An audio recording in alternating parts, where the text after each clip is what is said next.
I wanted to take the stigma out of mistakes because I was shocked. That was the thing about the Trevor Brown community, is I found out really early on that the kids in that community would rather say, I don't care, I didn't want it, I didn't like that anyways.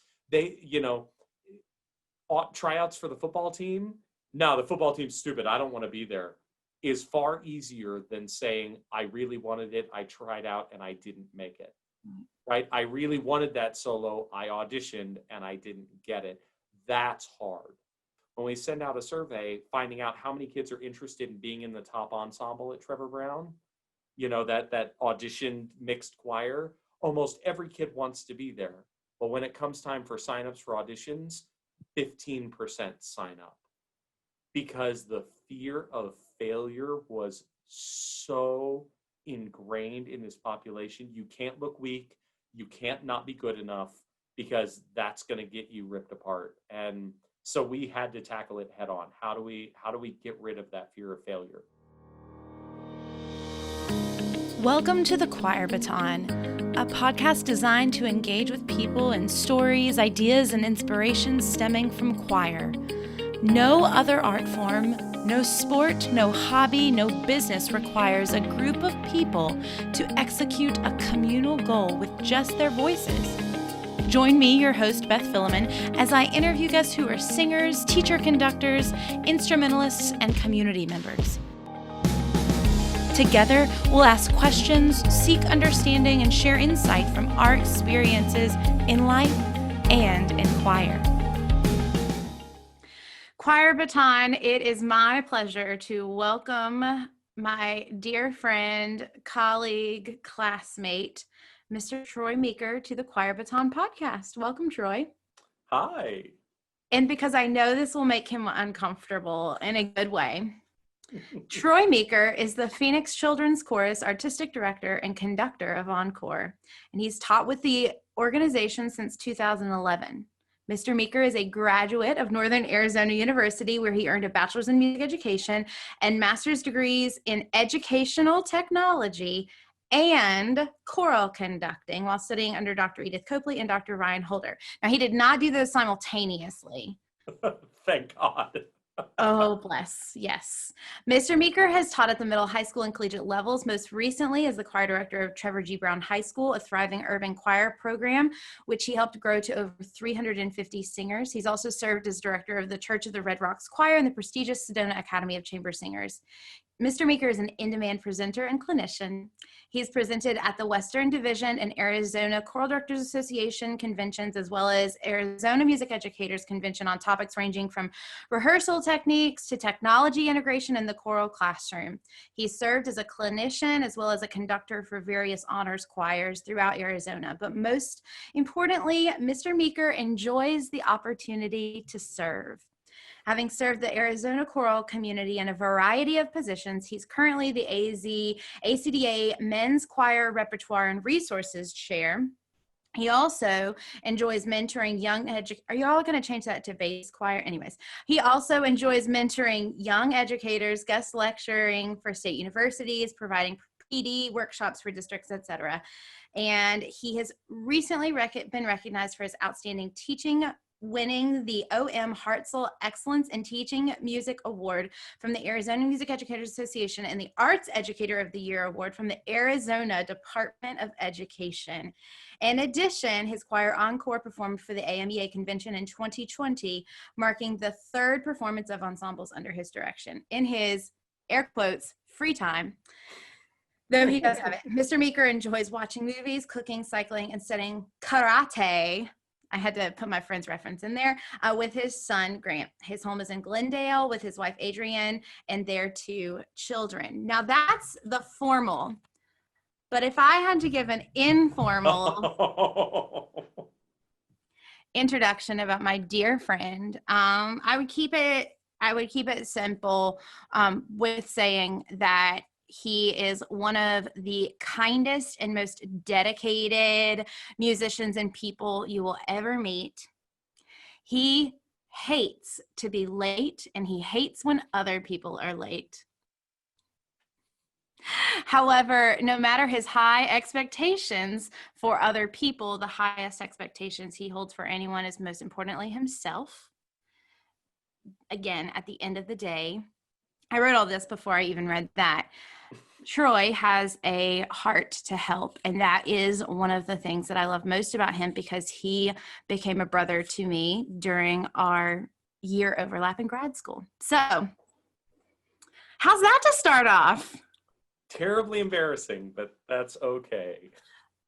But I hope that it just, whenever anyone reads, I think, a bio of you, that like weird feeling of reflection always kind of takes place for me. Does it for you? I listen to that list and I'm like, wow, did I really do all of that? Like, it's still hard to believe. Yeah. Yeah. I've been blessed with a lot of amazing opportunities in my career, and yeah, I think back to so many wonderful, amazing memories when I hear about all those things. So it's pretty neat. Absolutely.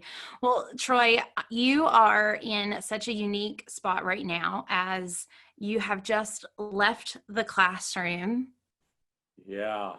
after how many years? So 15 years of public school teaching. Yeah, to now take on the artistic director position for Phoenix Children's Chorale PCC. Right. So yeah, it was an interesting situation. One I hadn't necessarily anticipated. I started at PCC when I think it was 2008. No, hold on, 2000. Geez, it's been 9 years now. I can't even think. So 2011, and I started as just, a part-time employee. They hired me to start a new high school group that they had not had before. It was kind of this in-between group. They had a middle school international touring choir and a high school international touring choir, but they felt like they needed kind of a catch-all choir right in between. So the first year I joined the organization, there were 16 kids in in this catch-all choir that I would say a large percentage of the families at PCC were actually angry about. They didn't see the need for this group. Why should their international touring middle school kids downgrade, if you will, and go to this high school group before going to the international touring high school group? Luckily, those positions and feelings changed pretty quickly, and over the 7 years I was conducting that group, we grew to about 75 kids in the ensemble, which was great. And the ensemble really began creating its own energy and purpose and meaning in the organization. And now it's just a fully fledged part of what we do. I love that. So let's break down, though, for someone listening to this, Okay. and explain to them a little bit about PCC, right? Because whenever we say PCC, we'll mean Phoenix Children's Choir, and it's going to be easy for people to think like, oh, it's a community choir. But PCC is one of the largest children's community, and when I say children, I mean children and youth, community choirs that I know of in the U.S., correct? We definitely are sizable. We have about 400 kids in the program. And our program is fully vetted at K-12. So we take as young as kindergarten and go all the way through the end of high school. They do graduate high school with us. So yeah, definitely a sizable program, 9 different ensembles throughout the program. So yeah, definitely pretty big. But it hasn't always been that way, as evidenced by that story and that growth moment. So you've also seen the evolution of it as well. Absolutely. We've only been officially a nonprofit for about 10 years. The organization is 36 years old. It started as a City of Phoenix Parks and Rec after-school choir that met once a week at a facility at a City of Phoenix park. And it was like 25 kids, one choir director, that was it. And over the years, it has continued to grow and expand.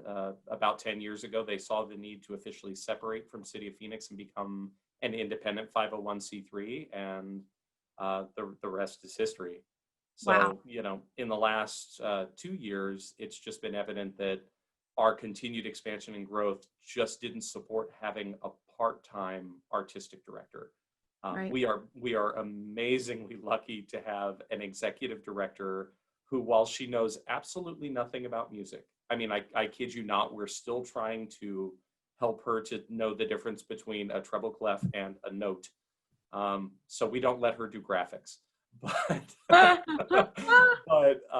she is an amazing business person and took on such a substantial role in making sure that the business of the organization was steady and strong. So we could kind of function with a part-time artistic director. Right. But in the last year, our board has felt like it was really the time. And little did we know with everything that was going to happen with the pandemic, how important having a full-time person was going to be. Even because though, you just took over this role. I think that's another good piece of context for people listening is you just became the artistic director and the first full-time artistic director. yeah, so I was brought in as the artistic director about a year and a half ago. And now, as of July 1 this year, officially full-time.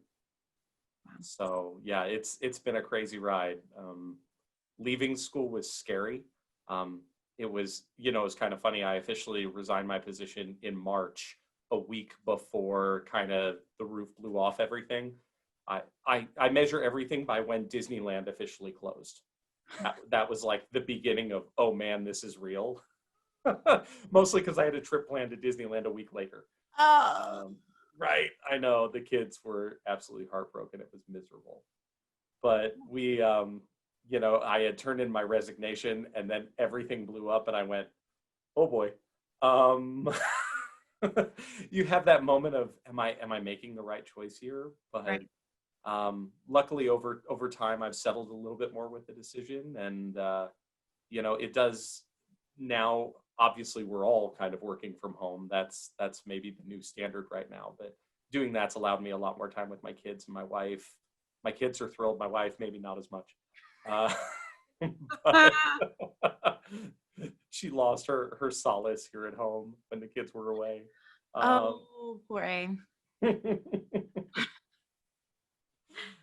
You might need to like get her what is it? Oh, it's like one of those like get her a membership to like Industrious or Coworks or something like that, or not Coworks. So like one of those co-working spaces where she can disappear, get away.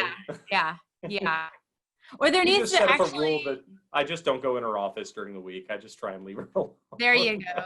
That could be another side business idea, right? Like Mom's Place for the moms that need to like go and do their own stuff and work their own place. We have a new idea here. Sorry, Well, I mean, that in and of itself is a huge adjustment for you all as well. But I know you didn't come to that decision to leave your school lightly, and then particularly within all of that, because you built such a huge program at Trevor Brown. It was, it was one of the largest choir programs in the state, and kind of a unique situation in that the school is definitely Title I. Right. We know there are kind of lots of different flavors of Title I, right? There's a pretty big expanse. To give people an idea, Trevor Brown was 100% free breakfast and free lunch. This is Trevor Brown lays squarely in the most densely populated zip code in Arizona. So the most people living under the least square footage.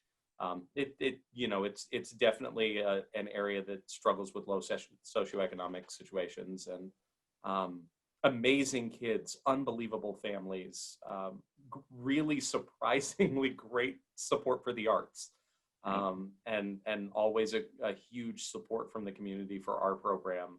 But it definitely seems to be an outlier because we don't typically see large scale arts programs in communities that look like that. Why do you say Trevor Brown is that exception? I know there are numerous factors, but what are some of them? I think one, I have to give huge credit to a principal that had a vision. We had Dr. Gabriel Trujillo was the principal that hired me. And unfortunately, he moved on after a year to great things. And I'm super excited for him. He's now the superintendent for Tucson school districts, for all of Tucson. And he was just a huge arts supporter. He believed that arts had the power to bring kids to school, to keep them connected, and to allow them to find their soul. So much so that, believe it or not, he actually sang in the top mixed ensemble in the school for a year. The choir ran during one of our 2 lunches. And so he would go outside and do lunch duty for one, and he would come in and sing in the choir room for the other. That was with my co-choir director, Nick. The time, I think it was like 2 years before I got there. But Yeah. it set the stage for this relationship that the arts were important. I think maybe the other biggest factor is that Nick and I worked very hard. Nick Hallinan was my co-director there, and a dear, dear friend. He and I worked tirelessly to create a family atmosphere, Right. that this was a place of unconditional love, regardless of talent or experience or even necessarily a desire to sing. Because a lot of our kids had no desire to sing when they first walked in the door, but we had a counseling department that said, that's okay. We know you're going to love this if you give it a week. And we were lucky that a lot of kids did. I'd say Right. the majority of them. So I love that though. And I want to stop on that for a second because I feel like there are so many examples in choral music rah-rah land that, you know, I would change your life in choirs, and have all these like choir is changing my life stories. And then there is a strong dichotomy of a lot of teachers in America, especially, that are like, I just spoke with one this week that were like, my kids do not want to be here. Oh, yeah. And especially when you're new, that's hard. And especially when it's like an 80-10 or 80-20% of kids that don't want to be there to do want to be there. So this takes time, right? It's cultivating an atmosphere. Right. So we were really strategic with how we did this, in that our first week was all by design. So we knew that week 1 was the key. If we could get them to stay past week 1 and not go to their counselor and request out, we were okay. I would hazard to say, based on our early surveys, 80 to 90% of our kids did not request the class that were placed in our beginning choirs. So it was significant. We had Okay, pause before you go there. Tell me this survey. I'm going to break things down a lot, right? So you just said survey, which I'm sure some music teachers like died inside, because survey means data. And you threw out data is important. And percentages. Yes. So like, who gives a first week survey in a choir class, Troy? Oh my gosh, we do. We also take a first day of school photo where they're all angry and mad, and we take their picture anyways. And then we put it in the end of the year slideshow, and they all laugh at how once they hated the class. Right. We own that they didn't want to be there. Yeah. We just took that on as that's part of what it is, and we laugh about it years later when they graduate as a 4-year choir senior. Right. So what is in that first week survey then? What questions do you ask? Nothing fancy.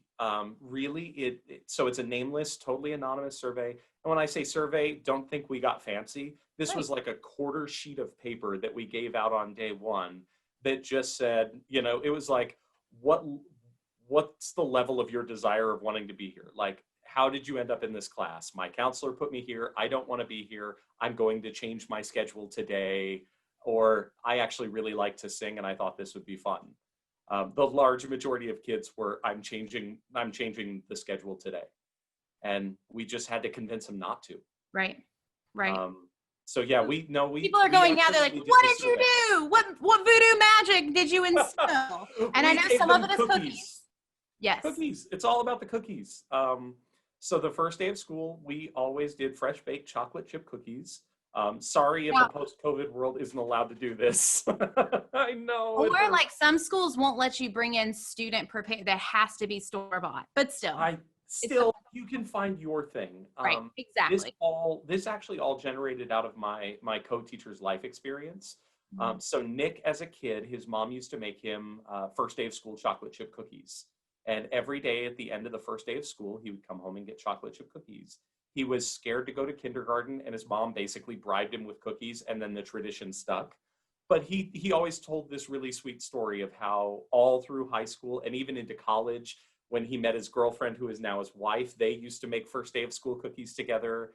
And then when he started teaching, he made first day of school cookies. And as the tradition grew, when I came on board, he and I would bake together. And then eventually the choir officers actually have taken it over. So the choir officers all get together for the weekend before school, and they make 500 cookies because not only do we see the kids in the choir, but also the entire staff has now realized that we have first day of school cookies. So lots of people stop by the choir room. Oh, hey, oh, look, you have cookies. We were just coming to say hi, but it's the one day of the year every administrator stops by the room. Every single security does room checks. But I think it was a combination of, we didn't do a syllabus on day one. We told a story about who we were. We introduced ourselves. We gave them a cookie, and we told them it was okay if they didn't want to be there. And we asked them to give us a week and see what it felt like in a week. And so I think, yeah, it's a cookie. But I think there's a lot of other things that went into it that made the cookie a little more important. Right. And then day two, so I don't know how many people are experiencing this, but our school was an ID culture. Kids had to wear their IDs on a lanyard around their neck all the time, right? And so I had this weird idea that we should label choir kids. I know it sounds crazy. It actually started as a lunch pass. So what I did was I went on to Vistaprint, and for $20 printed a little, business card that just said, TGB choir student. And that got me 500 of them. And I gave them to kids to put in the back of their ID pouch. So one side was their ID, one side was their choir student card, and they could show it to security and come out to our room to eat lunch in our room if they wanted to do that instead of being in the cafeteria. That was just a community building thing. I remember in high school eating in my choir room. That's where I hung out with my friends. So our school allowed it, and we thought that would be great. But then we realized that choir card could be more. We recognize that for a lot of freshmen, the scariest class their first day of school is lunch.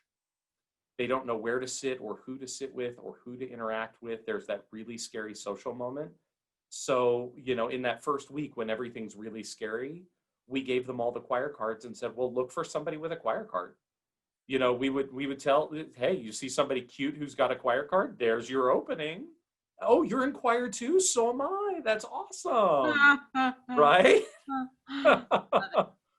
So what they didn't realize was they immediately became part of a group. So now we've given them a cookie. We've asked them to give us a chance. We've acknowledged that they may not like it.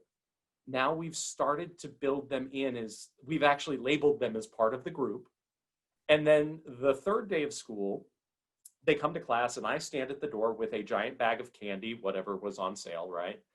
And for every kid who's got their choir card in their ID, I give them a piece of candy. Now we recognize that 30% of those kids threw that card away the second they walked out of our classroom day two. And now all these kids go, oh, wait, hey, Mr. Meeker, I lost my card. Can I get another one? Because they just want a silly piece of candy. But it worked. Right. Now, And do you give them the card and then give them the candy? Or do you say, here's the card. If you have it tomorrow, I'll give you candy? No, I just say, here's the card. And I don't acknowledge it. What I do usually is I wait till Friday that week. And then on Friday that week, I go out to the quad right in the middle of everything. And I stand there with a giant bowl of candy. And every choir kid knows if they just walk up and show me the card. So I've only done it once, but they figure it out really fast. And kids from all over the school will run up to me and be like, dude, you giving out free candy? No, you have to have a choir card. Oh, I have to be in choir?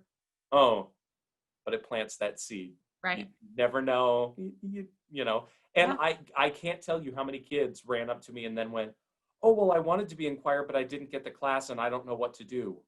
Oh, well, let me tell you. Let me walk you to your counselor right now. Right. I love that.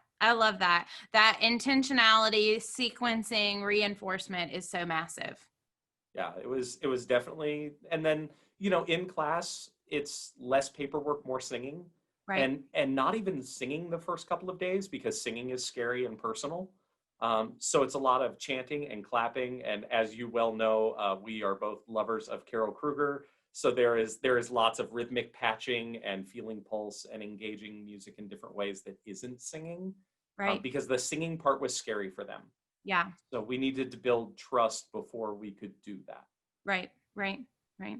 I love that. I think there's so many great takeaways to do that. And um, as for the lunch thing, I know there's some teachers probably listening to this and be like, oh my God, I have to give up my lunch now in order to like have, I just want to reiterate, like that is one example, right? Like Troy is not saying like now you have to open up your lunchroom.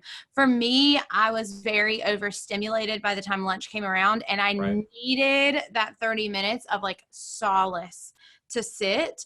But it's the principle of finding that time, that place, that sense of community to engage with one another after that I love. And again, yeah, maybe it's not candy, maybe it's stickers. Like, it's so weird how much high schoolers love stickers.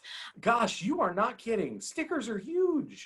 Yeah, it's unbelievable. But something like that, I love that. So again, I just want to stress to people, right? Like, hear what Troy is saying, maybe copy it verbatim, but or not, and realize like the principles behind it, the tenets are still the same. You don't have to do the same thing, but we can all always like learn from that. And I love that personal connection story. That's Oh yeah, that's what it's all about. yeah, that's absolutely it. Yeah. Now, one of the things, I've had the pleasure of going to you and Nick's classroom when you both were still there, and seeing and knowing this about you is the sense of leadership that you instill into these students, right? Like in such a large program, you guys really got it down to an oiled machine of sorts of doing that. And then particularly within your community, right, of an urban school with 100% free and reduced lunch, like you gave these kids tasks that they just soaked up like a sponge that were life skill building. It was amazing. Would you share a little bit with us about that? Sure. So I've always been a big believer in student leadership. Um, I don't know if this was born out of my lack of desire of wanting to work with a booster group, or if it was, sorry, a little bit of truth. As you Um, now are an artistic director of a community children's choir. I love it. And also same. yeah, no, when I took over at Central High School back in the day, the parent booster group was definitely an intimidating force. And it quickly waned. Luckily, district procedures were changing that made booster groups harder, and so it kind of went out the window. And I had to figure out how I was going to run sizable programs without really parent involvement. Right. And I not just and I'm very careful to say parent involvement and not parent support, because I had incredibly supportive parents who believed that what we did was important. But when you're a single mom working two jobs trying to keep a roof over kids' heads, you don't necessarily have the luxury and the ability to be in a classroom and Right. support. Absolutely. So, for them, a lot of our parents, just making it to a concert was a huge task for them. And Right. I wanted to be very aware of that. So I just decided early in my career that if I couldn't do it all and I didn't have, parents who could be there, then time to teach the kids. Right. And it turned into this beautiful snowball of leadership and commitment. And what I found was the kids ended up getting so much more out of their experience in the program. The more that they got involved, the more they took ownership of it, the more they did, the better their experience got. Right. So yeah, we created an officer system that started, we do interviews the year before and place officers in positions. And in my program, everybody's different. It's, my choice was that nobody ever applied for a specific role. You applied to be on the leadership team. I don't know if you did that. I did that. I wonder if I got that idea from you, or we both just had that great idea. We're probably both brilliant. I'm going with that. That's it, definitely. So yeah, you didn't like apply for president. You just applied to be on the team, and you did it because you wanted to serve. And then through, we used to do, we won't go into it today, but we used to do a Winnie the Pooh personality test. That's super cute, that the kids actually still get because we watched film of like Winnie the Pooh and stuff.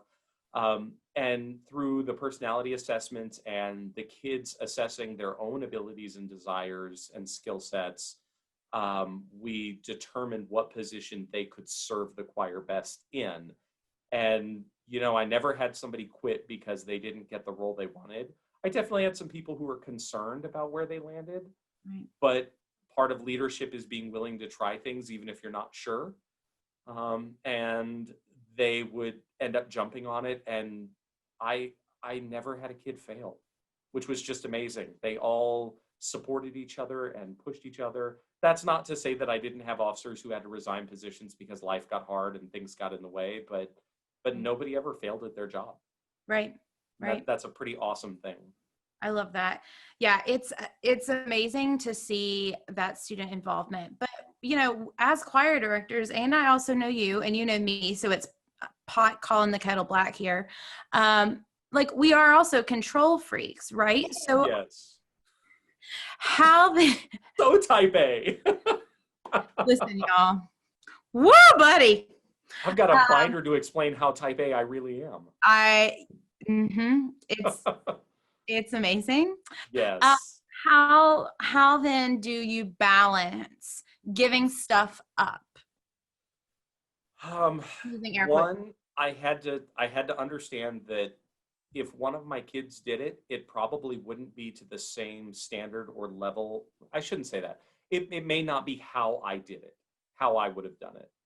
But, you know, if it's quality work and it's good, even if it's not what I would have done, in the time they saved me because they took on that project, I was able to do something different.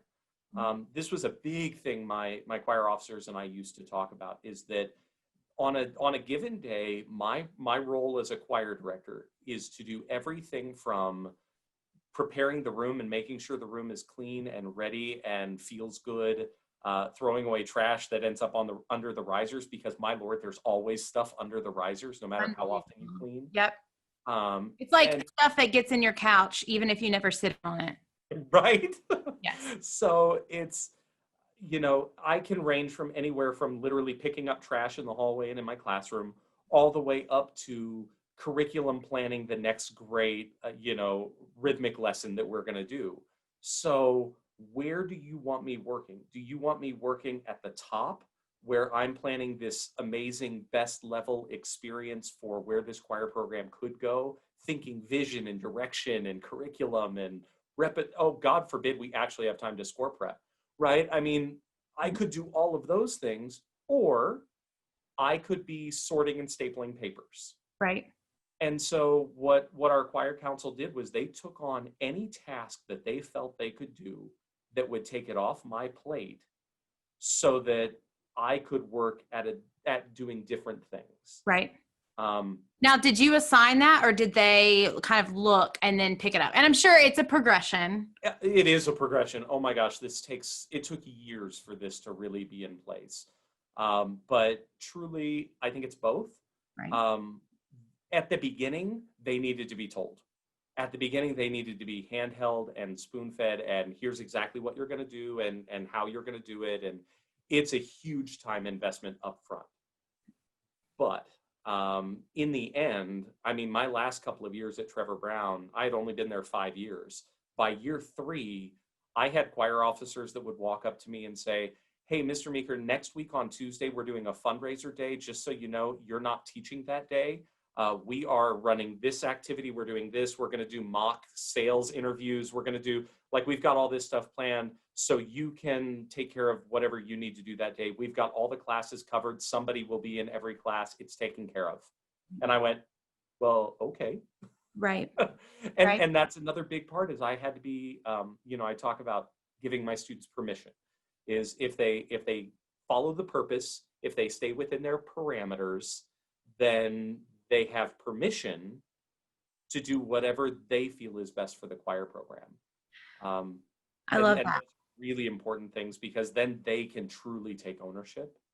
One of the ways, I think this might be a good tip for folks, one of the ways for me that I built this over time is I worked with my choir officers that first year to develop a choir officer handbook. So each officer had a handbook, and that handbook started with a job description of what they thought they should do. Every time they did a project that was within their job description, they would write down how they did it, what the steps were. And we talked about how to create outlines, how to bullet point, how to start with action words, how to shorten what you're saying, right? How to create bulleted lists, because that's me.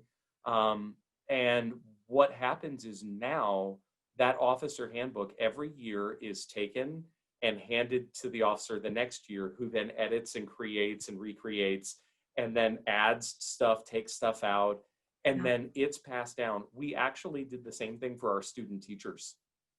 So our first student teacher did the same thing, create a handbook, and it was then passed down year after year after year to each new student teacher, about how you can make the most of that experience. And I'm going to pause you right there, because I guarantee there's a teacher listening to this being like, where can I find Troy Meeker's email address so that I can get a copy of this? And I'm going to challenge people listening to this to not think about needing someone else's to start their own, because Troy's programs look different than your programs, and you can literally start it on your own. And I understand we all like to see examples, and I understand we all like to see this, but like so many times people have been like, oh, let me see an example of that. And they see the example and then it sits because they know they have the example. Yes. Is building their own. You are capable of building your own. And when I say capable of building your own, you're capable of sitting down with your students and saying, go, just like Troy did, so that it's authentic to your program. Yeah, and that's a big thing. When I work with other programs around Arizona, I do bring examples, but then the examples go away real quick. Right. Because I think you nailed it when you said every program is its own thing. What worked at Trevor Brown was great, and some of those things would work really well other places, but some of it wouldn't. Right. And some of it doesn't make sense. Right. The other thing I will say is event checklists are the best thing ever. Right. So sitting down with our officers and creating an event checklist. Okay, we're going to sing at an assembly. What does that take? And it starts from 3 days ahead, creating rosters for sign-in, so that we know who attended and who didn't. It starts with the day before saying, okay, we need to pull sound equipment because our assemblies were in the football stadium, and the football stadium sound system wasn't there, so we brought our own. Right. But that means the kids need to pull equipment, and they had a bulleted list of what equipment they need to pull. And then every time we did an event, we always pre-built in time after that event, and it had to be the same day or at worst the next day, where they could sit down and go, okay, what went well? What could we do differently? Where do we edit the list? And those three things always happen. What did we do well? What can we do better? What do we need to put in the handbook for next time so we know better? Right. I love that. I mean, it's talk about life skills that go beyond the choir classroom, right? Like, what job doesn't require some level of that strategic analysis before, during, and after anything? Yeah, I always used to joke with my choir presidents is when you leave this choir program, your resume gets to say choir president, but under it, what you need to do is actually learn to bullet out in your resume what that really meant. Right. Because most people will not have an idea that you actually ran and facilitated a 350 person organization. Right. Absolutely. And managed a team of people. Right. I mean, that's like, how many high schoolers get that opportunity? Absolutely. Absolutely. I think that it's important, though, for us to also mention the fact that, like, your program is not perfect. No program is perfect. One of the things that I love most is, like, we talked about student attendance, right? And particularly within your student community, like, attendance was a real thing, and you have such a realistic awareness of that as well. Would you speak a little bit about that, and then anything else along those same lines? Oh, sure. Yeah. I mean, we could pretty much guarantee 10 to 15% of our kids were absent every day. Unless it was first hour, and then it's like 30 or 40%. Because first hour was brutally hard across our district.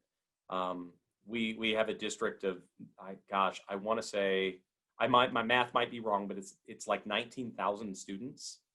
And of that, like 12,000 of them were late or absent to first hour every day. So it was a really rampant issue across the district. Right. What we did was a couple of things. One, we set up procedures so that, I guess we start with our class managers. In every class, we had a student who served as every school calls them something different. Maybe it's a teaching assistant, a student assistant, but it's actually a role in the classroom. where they get a pass-fail grade. And those roles, we called them class managers for our program. And that was a student who was usually a senior in the choir program, usually a 4-year choir senior, because we had a lot of them apply. And oftentimes, because it was hugely important for us, it was somebody who was bilingual, because we had a lot of solamente español, only Spanish speakers. And when they came in the room, we wanted them to feel comfortable too. And while Nick and I learned enough Spanish to survive, we wanted them to be able to fluently have a conversation with somebody. So the first thing is we had somebody in the room who could take care of people, who could provide them information, who could hand them the music that we handed out yesterday, or the worksheet, or go over, details from something they missed. And that person was in place and ready to help immediately. And it actually didn't require Nick and I to do it.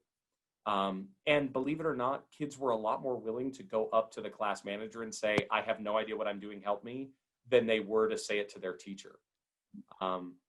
We also had what we called riser leaders. And same thing, they were just, each riser had one person who was designated who kind of helped with some of the administrative paperwork things, but was also your first go-to if you needed something. So there were always people built in around the room that could help. That, and we made sure that when they came back to the classroom, and I have to be honest, this was a hard shift for me. I'm a kid who, I think in high school, for me personally, I maybe missed 2 days of all of high school.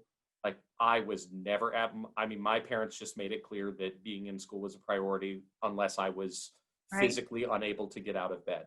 Right. And this community was just different, and for lots of very good reasons. Right. So I had to let go of how dare you not be in school and turn that into, you know what, today I'm really glad you're here. And today I'm going to celebrate that whatever it was that you went through, you're still here today. Right. And that, I'll be honest, that took me years. Yeah. It really took me years, and I'm still not perfect at it. Right. My gosh, the days where I have like 3 kids miss a choir clinic when I bring in that amazing college director, right? Like, it still irks me, but I recognize that school choir is not life. For a lot of these kids. Whoa, say that again for the people in the back. Waving a hanky over here. Right. I mean, there's more to it than just us in their life. And what we need to do is continue to ensure that, yes, we're a place of high expectations. Because I do believe when you have clear and high expectations and you build a system where kids can reach those expectations, you can do amazing things, and you can give them lifelong gifts of work ethic and accountability and achievement that they will go with and take forward the rest of their lives. But it starts by, we have to celebrate when they're there and let go of the times that they can't be, because that's okay. This year at Phoenix Children's Chorus, it's really different with COVID, obviously. Right. Actually, starting this week, we are beginning our in-person rehearsals. Okay. So we have both in-person and live stream options. And if you can't make it to the live stream, we're even producing a recording of the live stream that you can watch. Right. And attendance this year is any of the 3. Right. And that is a huge change for us in terms of owning that, again, the attendance model maybe needs to change. No, I fully recognize it is not the same as when every person is in the rehearsal, in the choir, making the sound. Right.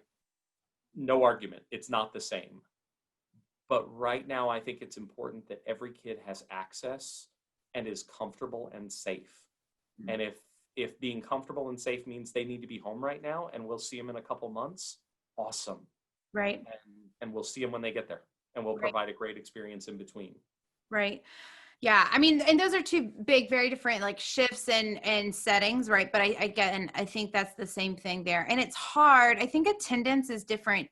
And tell me if you disagree. I think, perceived attendance is very different when we were growing up than even what it is now. And for as many ultimately huge legitimate reasons as there are today, as there were, I'm sure, back then, but we're just actually more aware of people that have different lives than we were when we were growing up. Is the fact that then there also are some people that like are just like, meh, I'm not going today. Oh, absolutely. For those kids, I think there's two sides to it. I will be honest, I hate to admit it, but there are some kids you'll probably never win. Some kids, that's just where they are, and that's okay. But for a lot of those kids, I think I could usually tell. I had a good relationship with most of my kids, and I could tell the difference of where things were. Right. I know the kid who was the oldest of 6 siblings, and anytime a sibling was sick, they had to stay home because mom and dad had to work. So, I mean, I knew that one versus the kid who's just ditching. Yeah. Right. Absolutely. I think, but again, I think the same goal is for both in that we want to provide an experience in the classroom that is meaningful and important to them. And if we've done that, we will eventually, hopefully, build their desire to want to be there. And again, I didn't win with every kid. I would love to say I had that perfect batting average, but that's not the case. But that needs to be said so much more often, Troy, because so many times from teachers, and especially teachers that we hear like you in big settings, right, that have long resumes and have done a lot of stuff, we don't always acknowledge that. And it's not intentional. I'm not saying you're intentionally going around. I'm not saying that other teachers are not intentionally going around doing this, but like I shared with someone this week, I said, making every student fall in love with choir is not a standard. No, and while it's a brilliant, wonderful goal, I don't know that I've ever done that in my career. I mean, some of my favorite kids have been ones who tried it for a semester and said, Meeker, I love you, but I'm out. And you know what, believe it or not, singing is not for everybody. We want it to be accessible for everybody. We want everyone to have the option and the ability to do it, and the ability to do it pleasantly, hopefully. To grow, yeah. Right. But I think just like for me, there are certain classes I took in high school, certain electives. I mean, you could put me in a ceramics class and I would appreciate the art and I would believe that it is important and I would see history and connection in it. But I don't know that I would love it. And that's okay. And kids come to choir and it's the same thing. Our job is to give them the best experience possible so that they can make up their mind.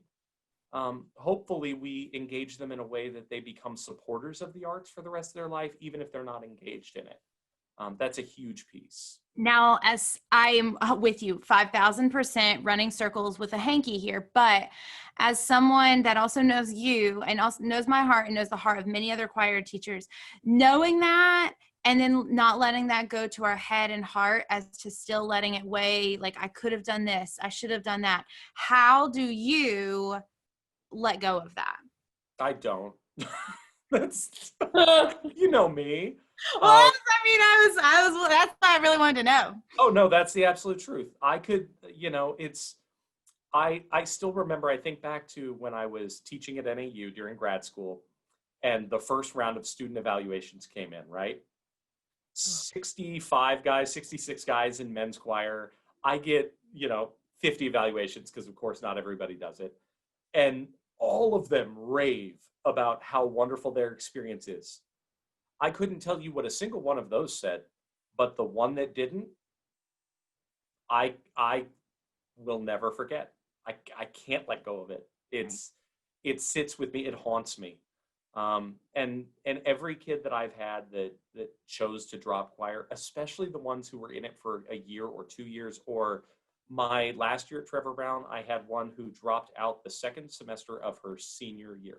She's been in choir all 4 years.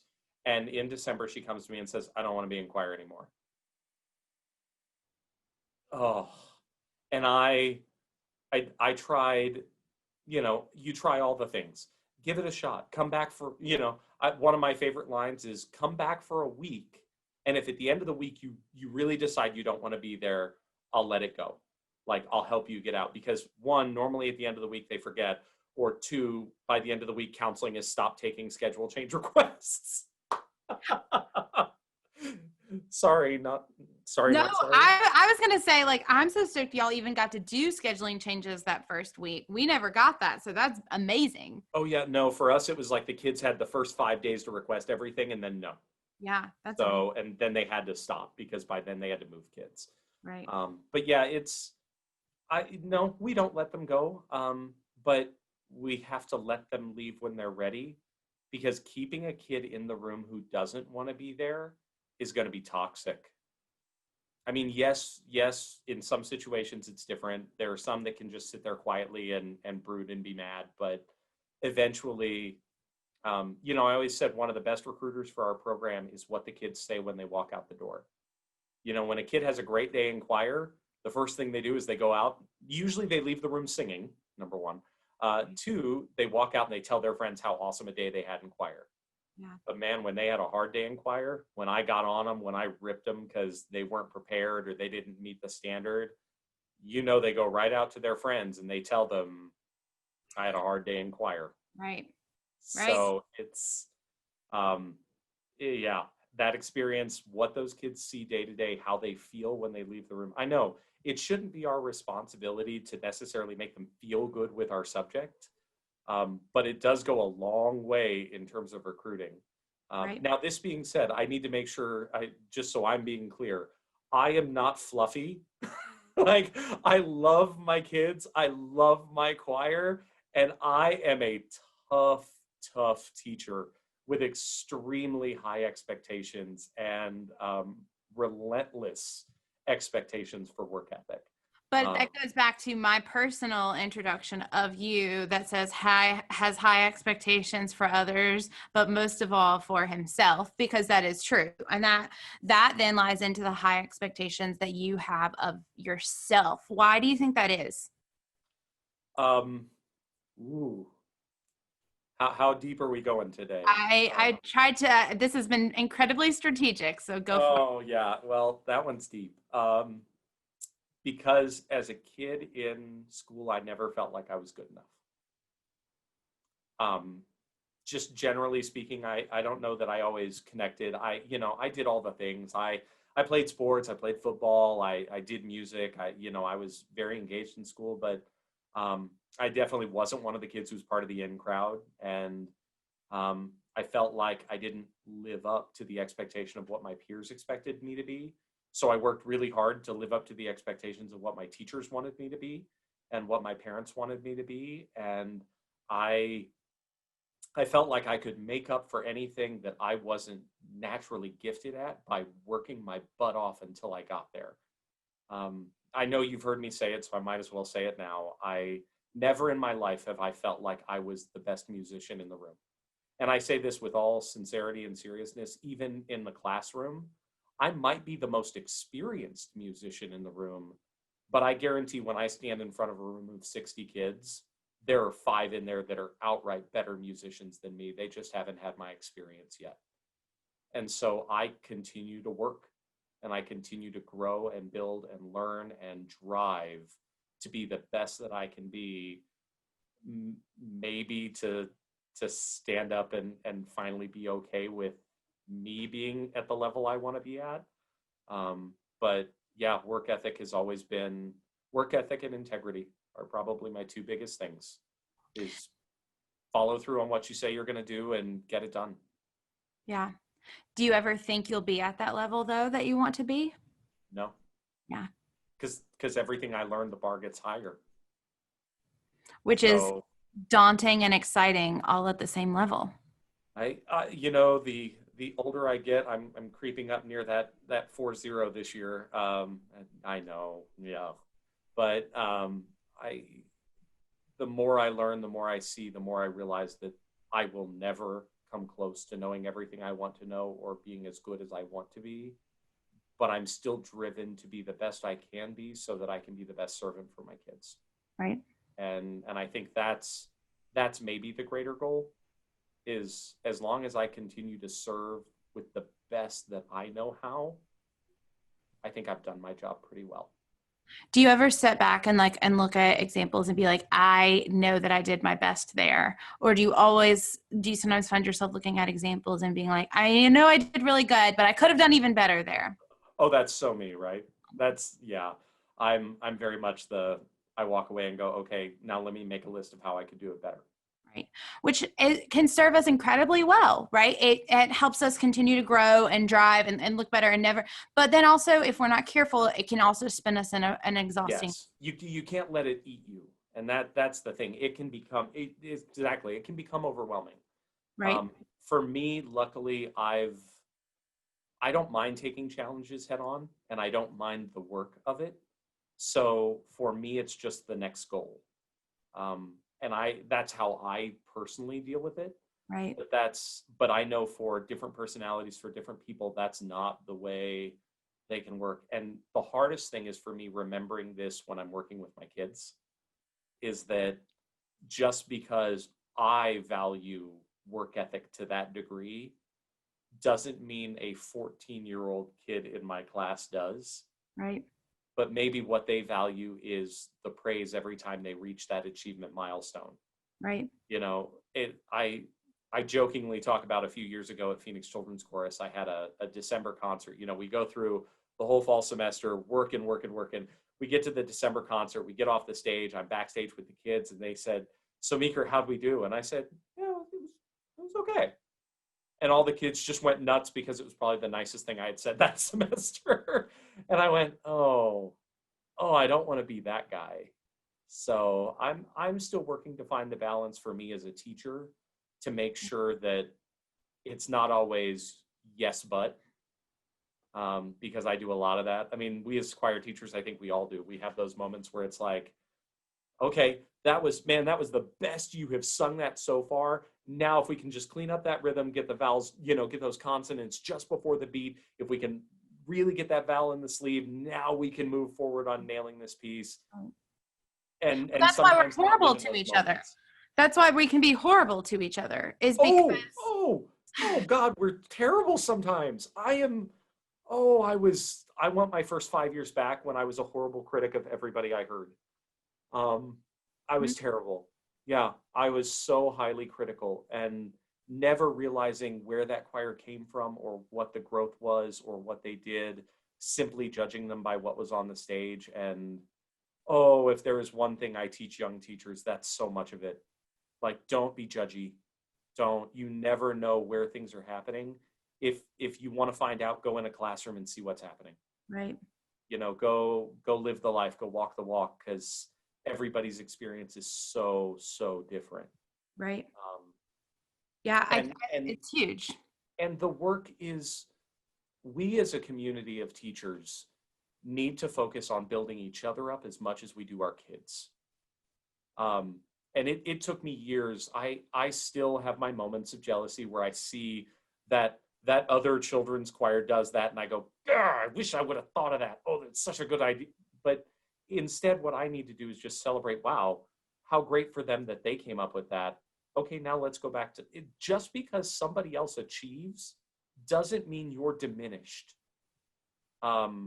This is maybe outside the realm, but in our world right now, I feel like we have turned a tide where more often than not, we're beating others down to build ourselves up.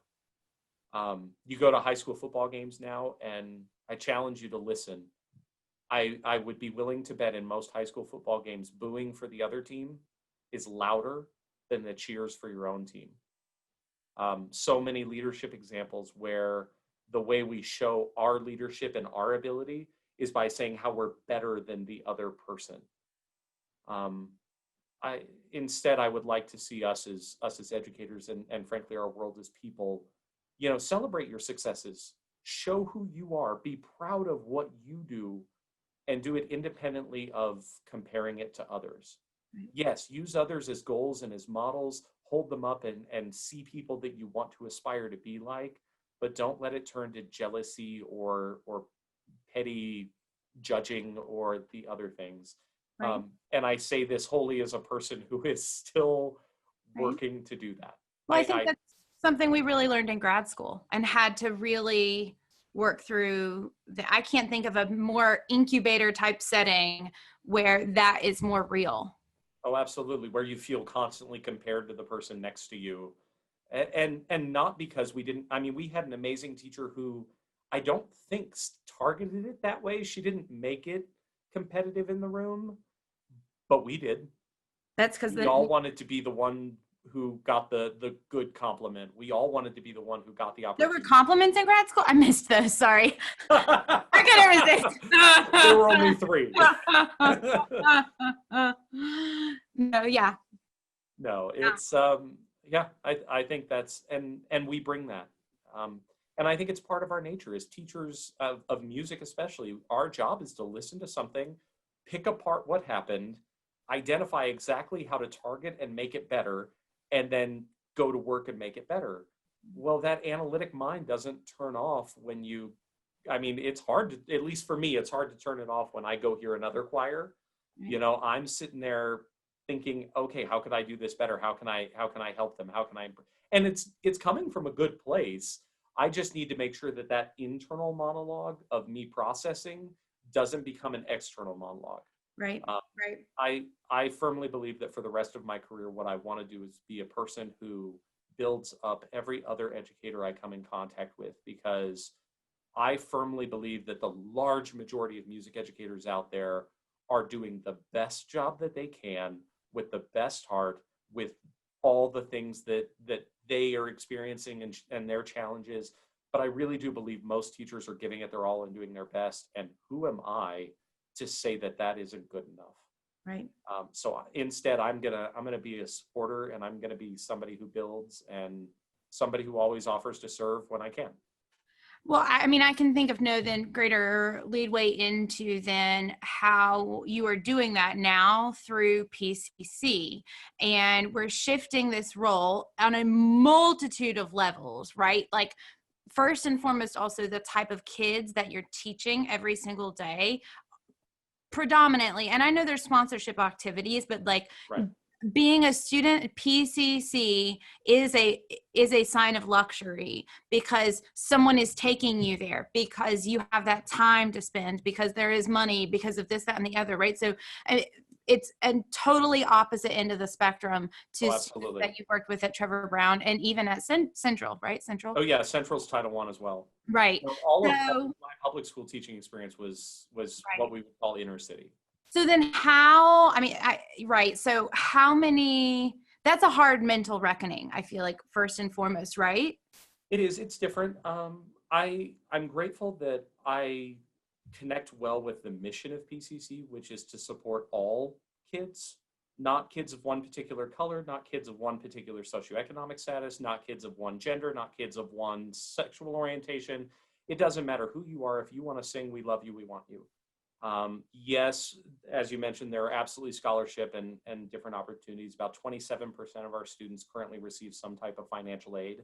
And that's huge. I think we approximately give out $30,000 worth of financial support to families each year. So we're definitely putting our money where our mouth is when it comes to this stuff. But you are right. The majority of the people who participate in our program are people who have the ability to pay to participate in an extra music program. Right. However, that's what my vision as artistic director is bringing to the table. For instance, we just this year, of course, in COVID, right? This was starting in the works last year when I took over as AD. I started building this plan for what I wanted to see. There are neighborhood choir models all over the country for choirs, and they all look a little different, but I think the one thing they absolutely got right is that they take the music to the kids rather than the kids coming to the music. So this year we have announced our new Voices program, and we've started our first of this model, which is our neighborhood model. We started it in the East Valley. The operating cost was... Can we pause real quick? I want to hear about this, but if people for people that do not know Phoenix, okay. When people say Phoenix as a city, you expect it to be like a normal city, and it is anything but. Phoenix is like its own mini state in and of itself. So there are different regions of Phoenix in which Troy's talking about, and you will be like, oh, he's just talking about a neighborhood. I think it's really important for people that don't know, because I didn't know till I moved out here. that when he says like East Valley, it's literally just about another type of city, almost at times with its own culture, with its own this, that, and the other. Yes. So that's an important perspective, I think, Okay. if Yeah. people don't know. So Phoenix is the 5th largest city in the country, I believe. yeah, it's big. I mean, It's big. and so yeah, we call them. It's a metroplex. There's a lot of big suburbs, and the suburbs, Phoenix, because of the nature of being desert and what we are, is very spread. So, for instance, where I live is the Northwest Valley. Our program that we're opening is basically in the Southeast Valley. It's an hour, 10-minute drive from my suburb to that suburb. And this is all still Phoenix. And that's without traffic. So it's a pretty significant drive all the way across. So yeah, it definitely has its own flavor, its own feel. And that's what we want to tap into is we tagline the Voices program, building community one song at a time, because we want community to be the focus. We want it to be internal. We want, I know from my time teaching in inner city that one of the biggest things that keeps kids from being able to do things is transportation. So by putting a program closer to families, we try to take transportation out of the mix rather than everybody driving into downtown from the suburbs.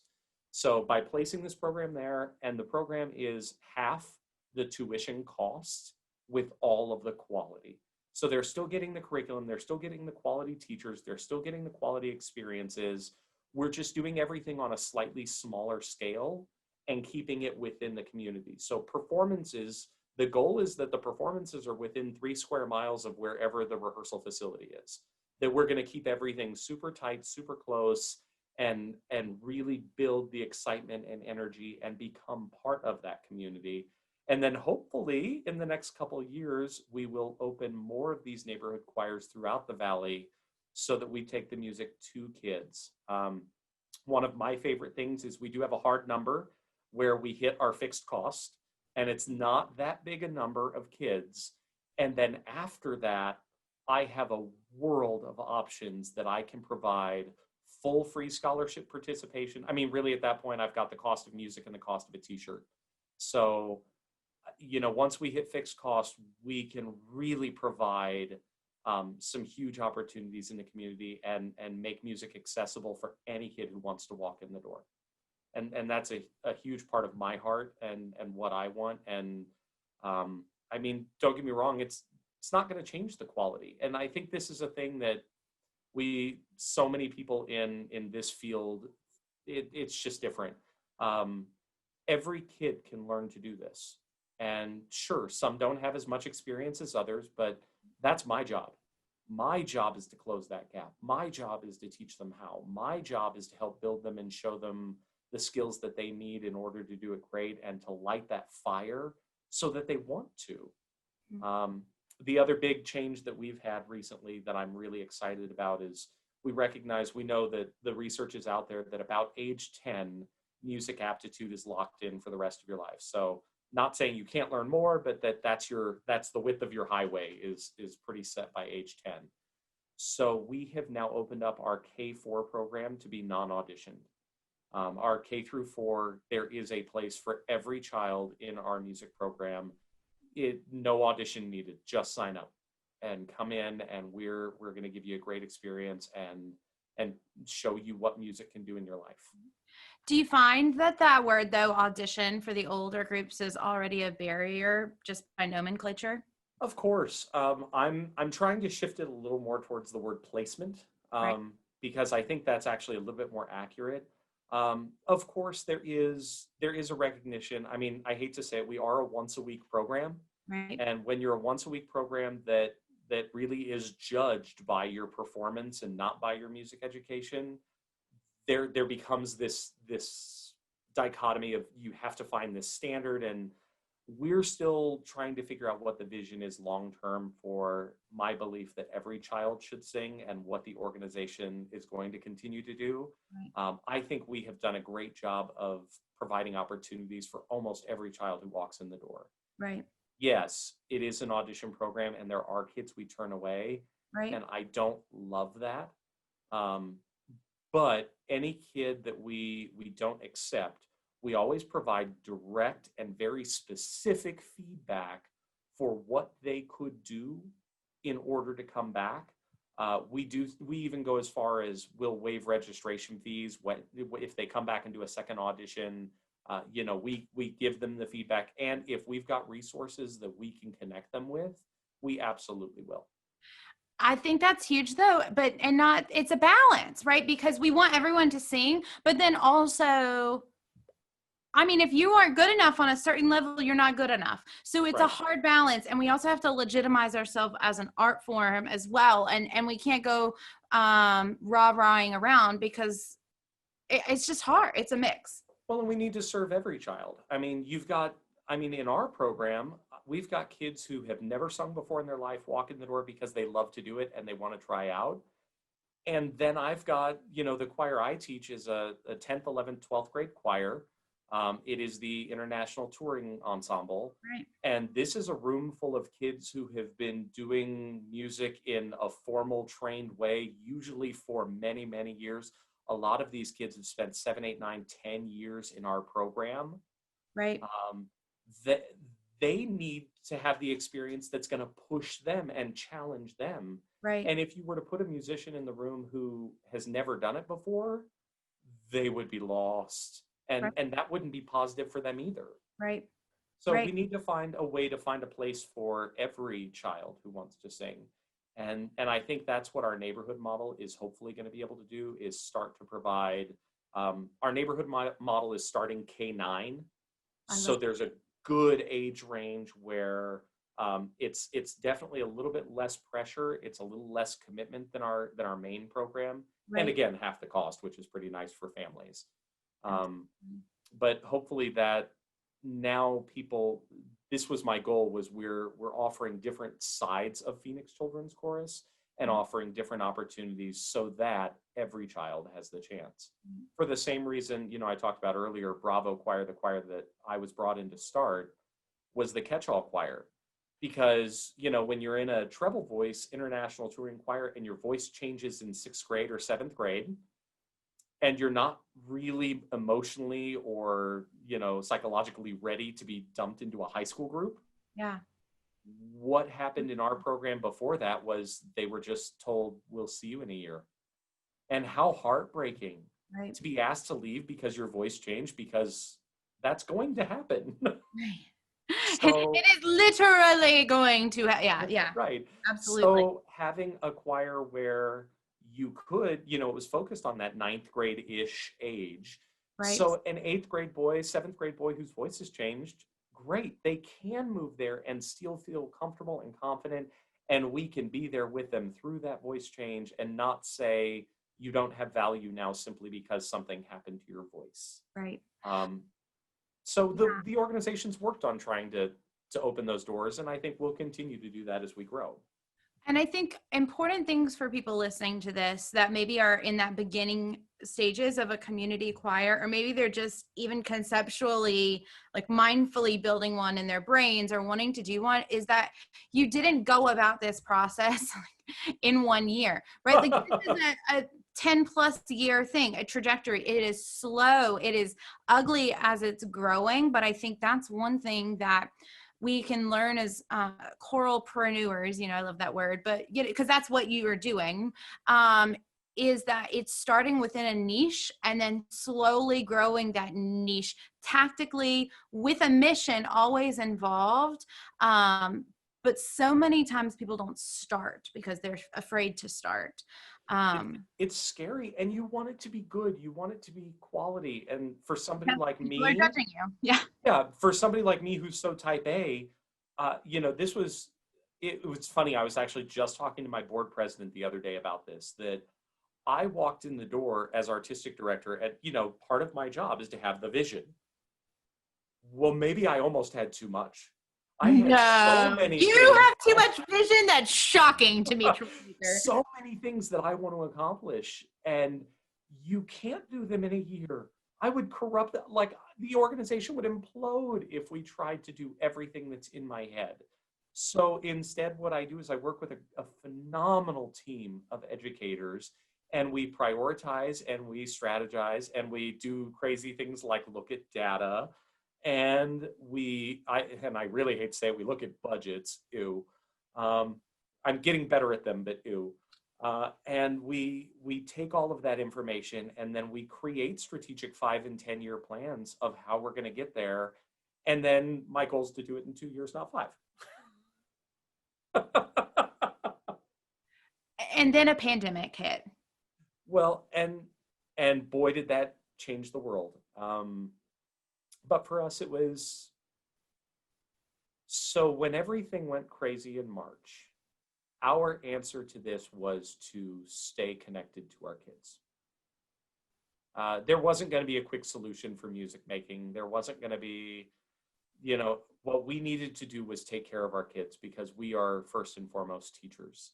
Almost everybody on the PCC staff is a public school teacher. This is the side job for most everybody. And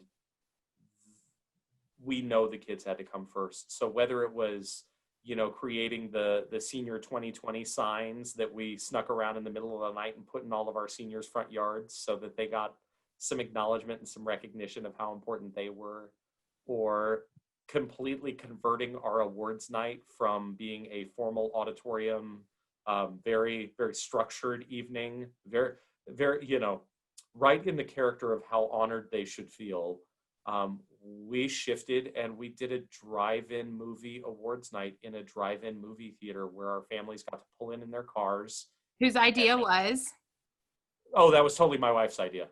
My wife was brilliant. We were sitting on the couch one night, she said it, and I ran with it.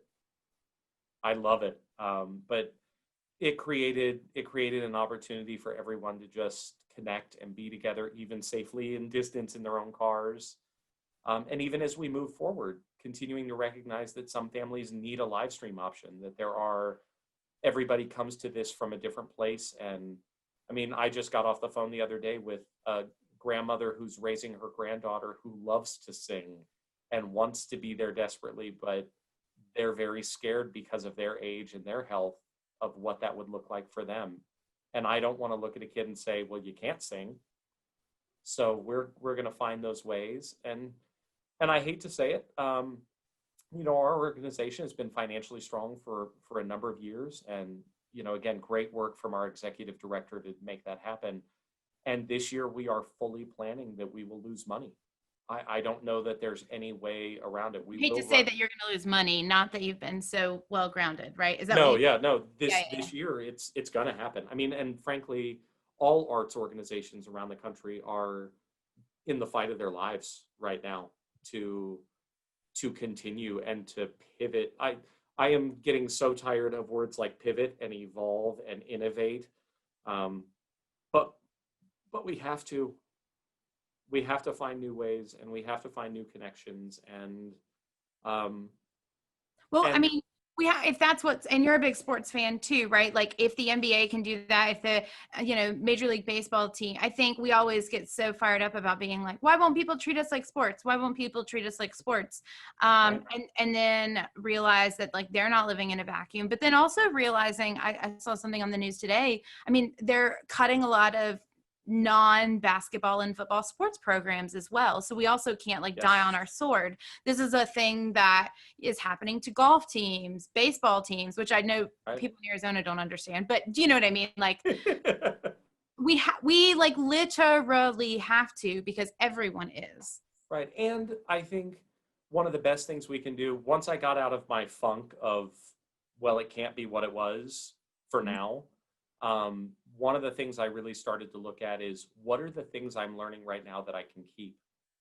And what are the things right now that I'm doing actually are going to create a system or a structure that later on down the road, could be better.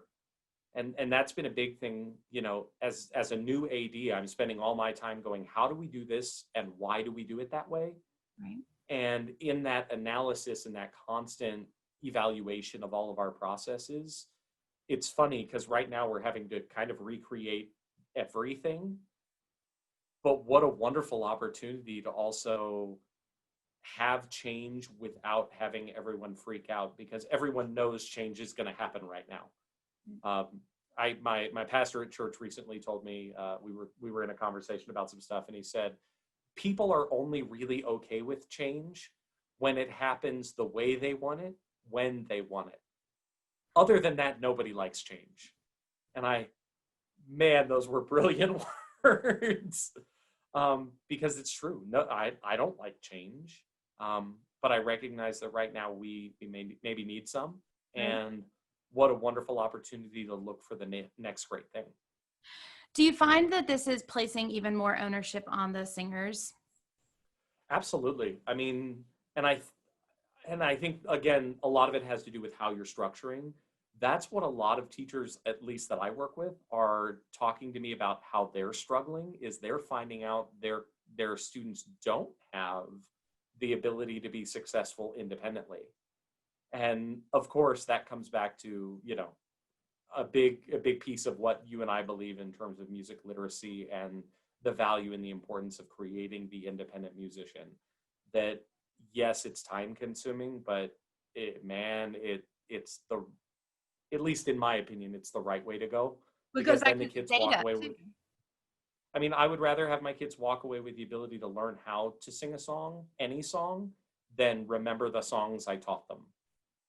So I think that's key. But yeah, and here again, maybe this is a great opportunity for us as educators to go back and refocus and focus, because we know performances are, I'm going to say this carefully, we think performances are going to be a long way off. Maybe now this is our time where we get to teach and not focus on the performance, but instead focus on the craft. Right. And build that independent literacy and build the skills. Of course, that's a little harder to do over the Zoom, but it's different.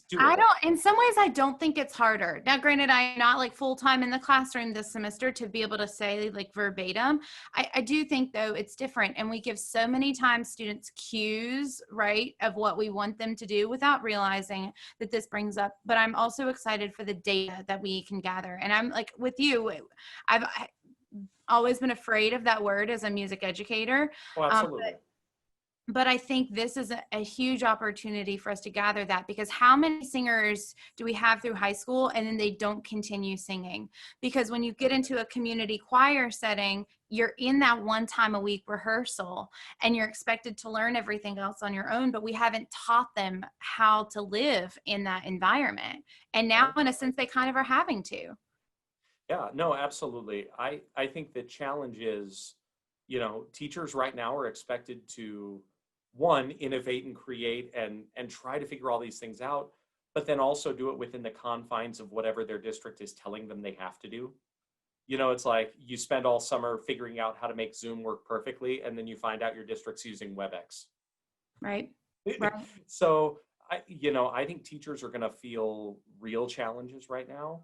And I think I'm honestly a little bit concerned about the burnout factor right now. I think this is probably one of the hardest, possibly the hardest time I've ever seen in my life to be a teacher. And I hope that through the innovation and through the joy of getting to build things like the music literacy in kids, that we don't hold ourselves to impossible standards, and that and our kids too recognize that our kids are experiencing this too, and they're seeing it differently. And I have my son at home who's a fourth grader, and we have been now online learning for about 5 weeks through the school district. And we have definitely had our ups and downs and our challenges and our frustrations. And this is a kid who loves school and loves learning, but the format makes it hard. Yeah. Yeah, I love that too, of like keeping in mind of our students too. I think it all goes back to something we said in the middle, something that you and I have talked about.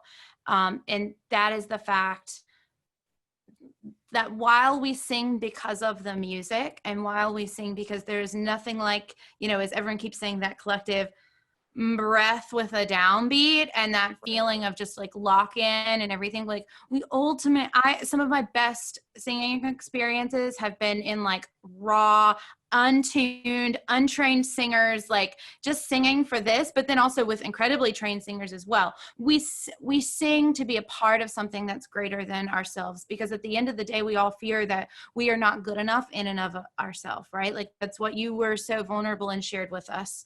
And choir gives that to us. Right, we're a community. Whether it's the community of educators, the community of singers, the community of continued learners, we're a community. It's funny, this is something I talk a lot about with my student teachers, is I warned them very clearly about the isolation that they are going to feel their first year. We are ensemble people, right? I mean, choir singers. So a lot of us started singing in elementary school or middle school. We were part of a community, right? Then we sang in high school and we were part of our choir clique in our community. And then we go to college and we're part of our music education majors community. And then we go start teaching, and you're alone in the room and you're the only one on your campus who teaches what you teach. Oh boy, it's a gut punch. And is there any wonder why so many music educators quit in the first 3 years? Is that immediate loss of community. And that is choir baton.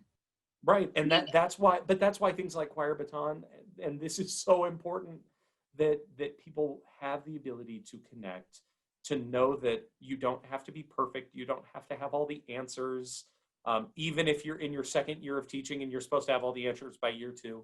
I actually tell a lot of my kids, I think year 2 is harder than year 1, because year 2 you think you know. Right, year 1 it was all shock and awe, but year 2 you kind of think you know, and then yeah. Mine was year 4, coming Year back 4. after grad school.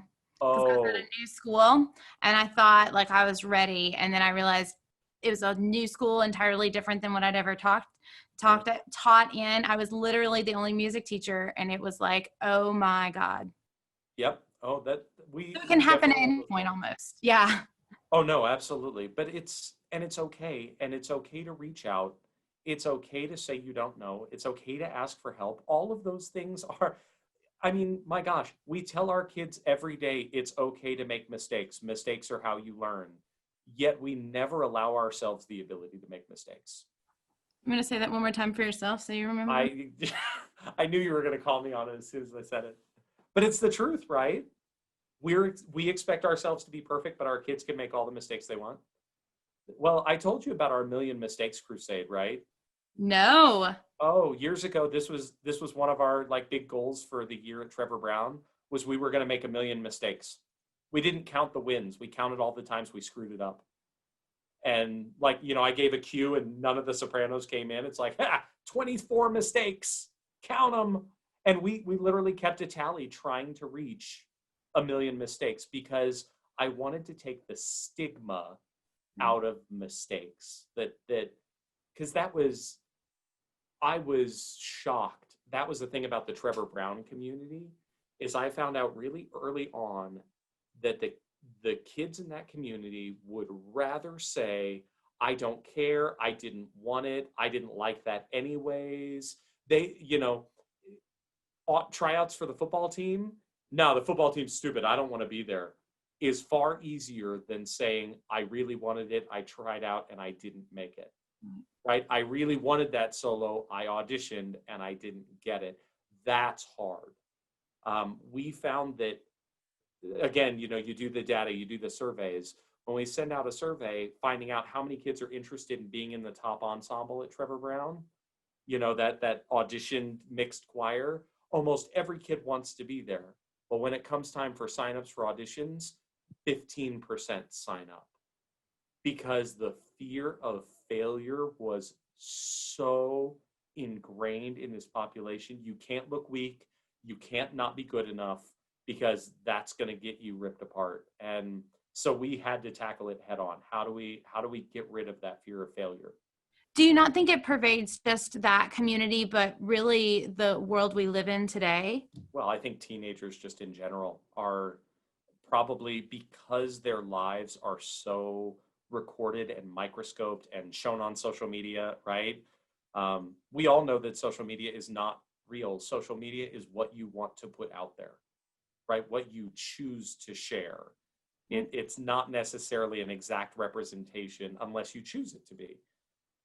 But kids have this idea that they have to live this perfect bubble, and that's just not it. Again, it's okay to make mistakes. It's okay not to know. It's okay to ask for help.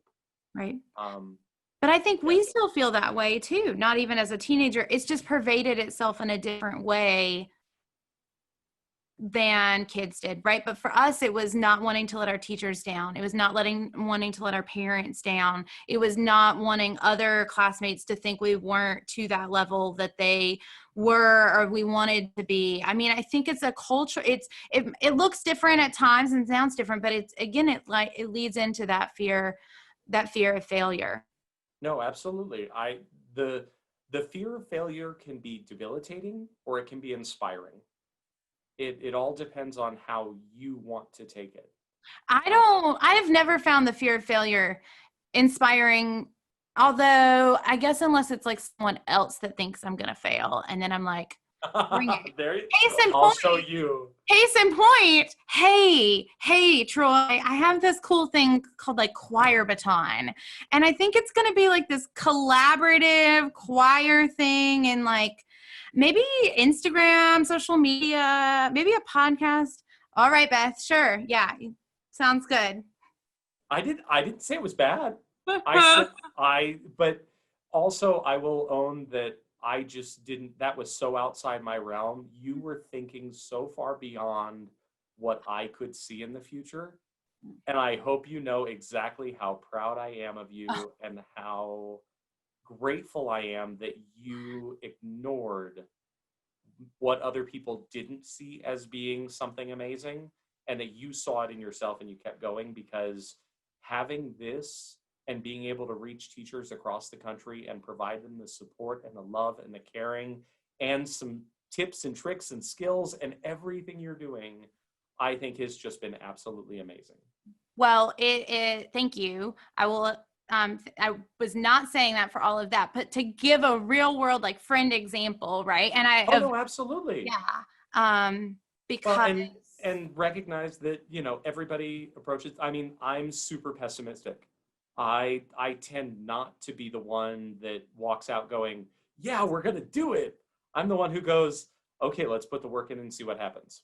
Or no, and this is what I love though about you is you're like, well, let's find all the problems that could go wrong with that. Oh my Lord, yes. And then, and then we look at that.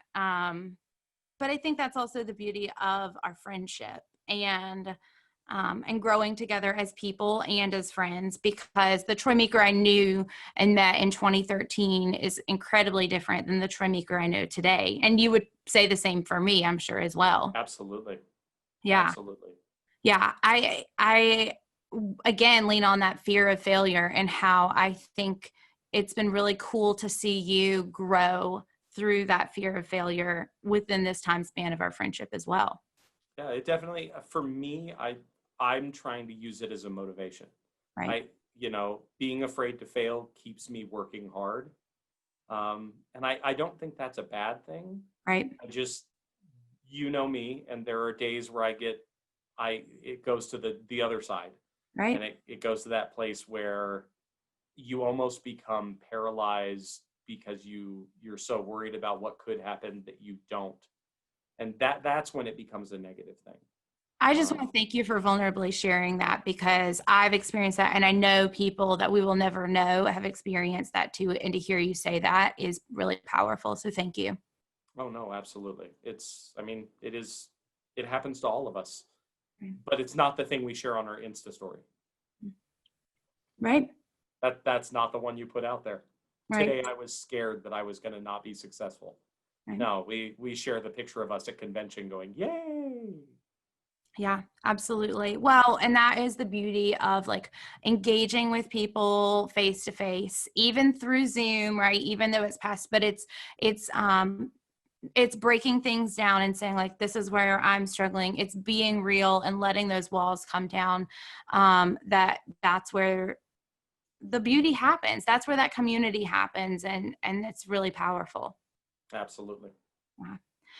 Well, Troy, we could just basically do a 24-hour podcast, but we've covered so much. I mean, literally, um, yeah, like everything big on my list that I wanted us to cover. I look forward to doing a recap interview with you within a year to hear how the community choirs have taken place. I also do wanted to say one thing and acknowledge, I think it's important for people to know um, we talked about school and community choirs, and I think that it's important to acknowledge, and tell me if I'm wrong, that for as challenging and frustrating and scary as it has been for a school teacher in a school setting to be held by the parameters with which your school has been setting for you and which you can make music in, it is equally, but like also like a completely different, scary and terrifying and nerve-wracking decision as an artistic director within a community choir setting, particularly in a children's community choir setting, to have to determine what are the parameters with which your music program will function in this year. Am I right? Oh, without question. I am blessed. It's funny. I worked within the community. I belong to a number of different organizations like ACDA and Chorus America, and have certainly leaned on my colleagues and attended more Zooms than I care to ever admit with artistic directors around the country, where we all just sat around and tried to figure out what models could look like and how you structure it and how do we stay alive. I mean, how do we continue to survive this? The good news for schools is schools still will be there. We still need school. School will still happen. And while the school music program right now will most certainly probably take dips in population, hopefully, and I pray that nobody is experiencing a situation where music is just solely being cut from the programs. It has, which I is know it. fine. Yeah. That makes me sick. Right. That's another conversation, another Right. But that's the fear of every nonprofit children's choir across the country is, if we can't find ways to do this safely and provide a meaningful experience, we won't exist. I mean, 36 years could be gone in a month if you're not careful right now. So it's liberating kind of being in a situation where you steer the ship and you get to make the choices, but the weight of that is also unbelievably challenging and daunting. right. Because ultimately, when you make the decision, it's you, and there's no shying away from that. And you do it with the best experience, with talking to your colleagues, with using your team. My artistic team's been incredible, my board's been incredible, but ultimately, I'm the say when it's there and done. And if it works, all praise go to my team, all praise go to my board for their incredible support. And if it doesn't work, I have to own that and take the repercussions of that. Right. Right. Yeah, I purposely didn't want us to speak a ton about what PCC has in place for rehearsals and COVID and things like that, not to exclude people from hearing what you were saying, but I think there's all kinds of things available out there for you to learn, but also everyone's situation is different and particular to their, and the moment you begin to model exactly after what another org is doing can be tricky. But what is timeless are the topics with which we've talked about here today. And again, I just want to thank you so much, friend. Absolutely. It's been my pleasure. Thank you, Beth. Absolutely. If people want to get in touch with you, what is the best way for them to be able to do that? They are welcome to reach out to me. Email's always good. I'm usually pretty good about email. So Troy Meeker at pcchorus.org, or find us at phoenixchildrenschorus.org, and my email's all over the website. So yeah, I'm always happy to help. Yeah. Yeah, PCC is on Facebook, Instagram. Yeah, All go the follow things. them, like them. It's really a stellar organization. I don't know of anything else like it in the United States. And I know there's many other children's community choir orgs, but y'all are something special. So yeah, thanks again, Troy. Absolutely, my pleasure.